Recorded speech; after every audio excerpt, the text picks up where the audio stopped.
Alright, I'm going to try and do a quick little video here to explain the electrical system on a lawn tractor. Now this will be pretty simplified. So first I'm going to go over all your main points. Alright, so right here, this one's really hard to get at because it's got so much covering. But you see this right here. This comes out from under the flywheel. You've got two wires. This one has a red and a white. One of these two wires, I don't know how well you can pick it up, but you see this heat shrink right here? Right here there's a bulge. That bulge is a diode. It's on the red side. So that red side is for charging. That's DC. The white side is AC. That's for your headlights. Don't worry about your headlights right now. Down here, right here, we've got your connection to your starter. Somewhere you're going to have a solenoid. Sometimes it's here, sometimes it's under the seat, sometimes it's here, sometimes someone's mounted it God knows where. You've got a couple of safeties. Well, forget about the safeties for now. Let's look at a wiring diagram. There's 100 different switches that you can get, but the most common one is a 5-terminal switch. So this is 3-position, off, on, and start. There's multiple switches that will plug in, but they're not all internally wired the same. So I replaced the switch in this with a different one that was in it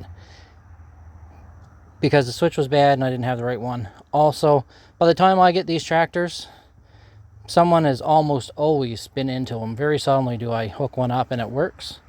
I get them for free or next to nothing because somebody else failed trying to get it going. So you've got 5 terminals: ground, battery, motor. This is your kill wire. S for your starter, and L, or sometimes A, it's in accessories. Won't worry about that for now. So S goes to your solenoid to start it. B to your battery, obviously. You need a ground here because when you turn your switch off, it connects ground and your motor lead to turn the motor off. When it's on, you've got B and L, battery and accessory. And then when you're starting it, you still got B and L, and you also get S as long as you hold it. When you release, it goes away. You don't necessarily have to have anything on accessories. I like to put the charge circuit on the accessories. You can run the red wire I was just talking about right to the battery if you want. You can do anywhere where it gets to the battery.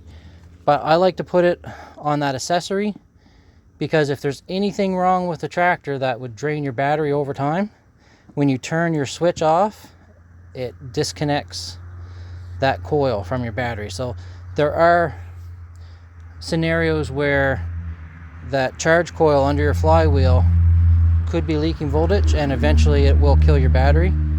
So you put it on your accessories, you don't have to worry about that. Alright, so like I was saying, most of these tractors, the wiring is toast in them. The switches, sometimes they're missing, sometimes they're not. Sometimes they just don't work. So here is how I rewire a tractor. I use 3 safeties if I have them. This one only has 2. So, the seat. So what we do from ground, you go through your seat switch and right back to M for your motor. That's your kill circuit. So the second your ass comes off that seat, it'll shut it down. Now, for your starting circuit, so when you come off of S, we go through our 2 safeties. Definitely the blades, absolutely never hook this up without having a blade safety. And then if you have a clutch, you can do that one too. This one didn't have a clutch. What it actually had was a neutral switch, which is missing, so I didn't use it. So this one doesn't actually have this. It just has the blades and the seat. And then you go to your solenoid to start it. That's it. It really is that simple. And I just did this one, and of course the solenoid's bad, so all it does is click, but I'll fix that in the morning. You can wire it this way, and the way the safeties work by doing this is that, let's say you get off the tractor, you're mowing, you just stop, and you either turn it off or you just stand up. Before you can start the engine, you got to lift the blades, lift the deck, which disconnects the, what am I saying? Disengages, there we go, disengages the blades. Some of them, you don't have to lift the deck to do that. It will not turn over unless those blades are disengaged. Now, if the blades are disengaged and you're not sitting on it, this will still turn over. It won't start because the seat is grounding out the kill circuit.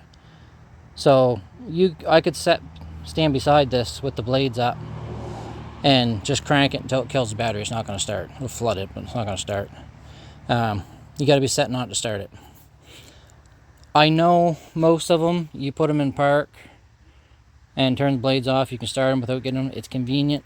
But with these ones, the old tractors, some of them have that capacity, some of them don't. And this is just the easiest way that I can rewire them safely. So that's all I wanted to share. Remember, this 5-pin switch may not be wired like this, so don't go by my numbers. Actually go and meter them out. Thanks for watching, guys, and we'll see you next time. Okay, little supplementary information. I forgot to show where the kill wire is. So on this one, it's actually on the throttle plate, but a lot of times it'll be over here.